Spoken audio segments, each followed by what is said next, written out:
You said something interesting.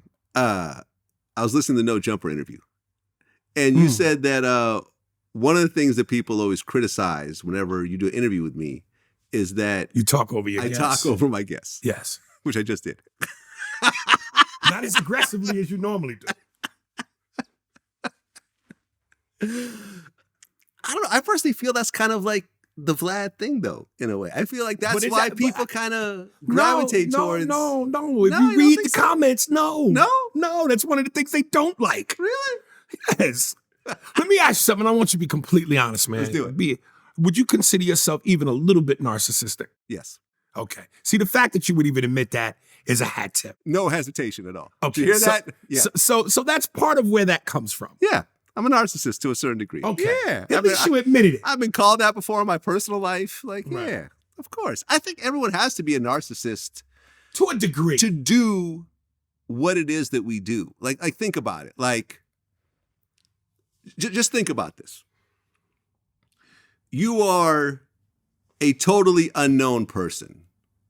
A totally unknown person in your teens or your 20s or whatever else. And you're saying to yourself, I'm going to have millions of people listen to what I got to say. And they're going to tune in every day. And I'm going to make all this money because of my personality. Millions, if not billions. Like Vlad TV has billions of views now with a B.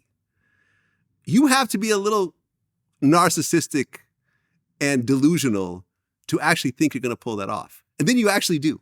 Or can you not be humble and confident? There was nothing narcissistic about Muhammad Ali, but he called himself the greatest. I think Muhammad Ali was definitely narcissistic. No, I don't. I think he was confident. Absolutely. I think he was confident, and I think he was humble. This is a man who you can interchange narcissism. No, you can't. This is a man who once said, in terms of, you treat the janitor the same way you treat the CEO of a Fortune 500 company. Okay. This is a man who went to Africa and, Ali, Boombaye, and those people felt him and loved him, and he was revered there, and he gave it to him right back. Mm-hmm. This was a man who came up in a time where Black people were made, especially Black men, were made to feel like they weren't shit, and that their skin color wasn't as noble or as worthy as somebody else who was white. So he allowed all of us to pin our shoulders back, put our chests up, stick our chins out, and go, I'm Black and I'm beautiful. Being a narcissist doesn't mean you're not a nice person to other people. You can be a narcissist and be very kind. Give me an example of what made Ali narcissistic. Because he believed in himself? Because he quoted himself as being the greatest? What was he supposed to say? I am the worst. He could say, hey, I think I'm good at what I do. And I'm hoping other people... You just lost tickets to your fight. Nobody's paying for that. I mean, listen, fighters are constantly doing gimmick. Listen, look. Before Ali, Go ahead. There was no fighter that was as brash and as confident as him. Yes. Matter of fact, most boxers, Black, had to pretty much stay in their place.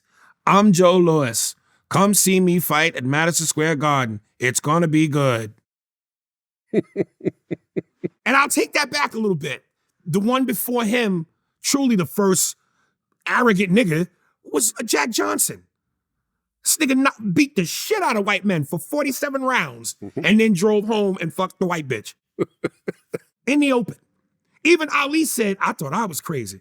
That nigga's crazy. But the gap between Jack Johnson and Muhammad Ali, a lot of niggas was killed and hung.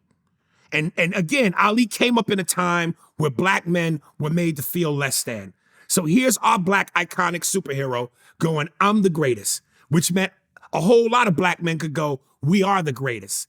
We, because of him.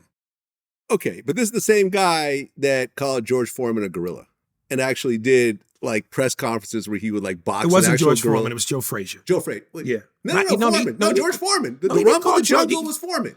Yes, but he called Joe Frazier the gorilla. I'm going to fight the gorilla in the Manila. You're right. No, you're right. Yeah. You're right. No, my bad. You're right. And he had the little doll that he would, the little gorilla doll that he punched. Exactly. Yeah.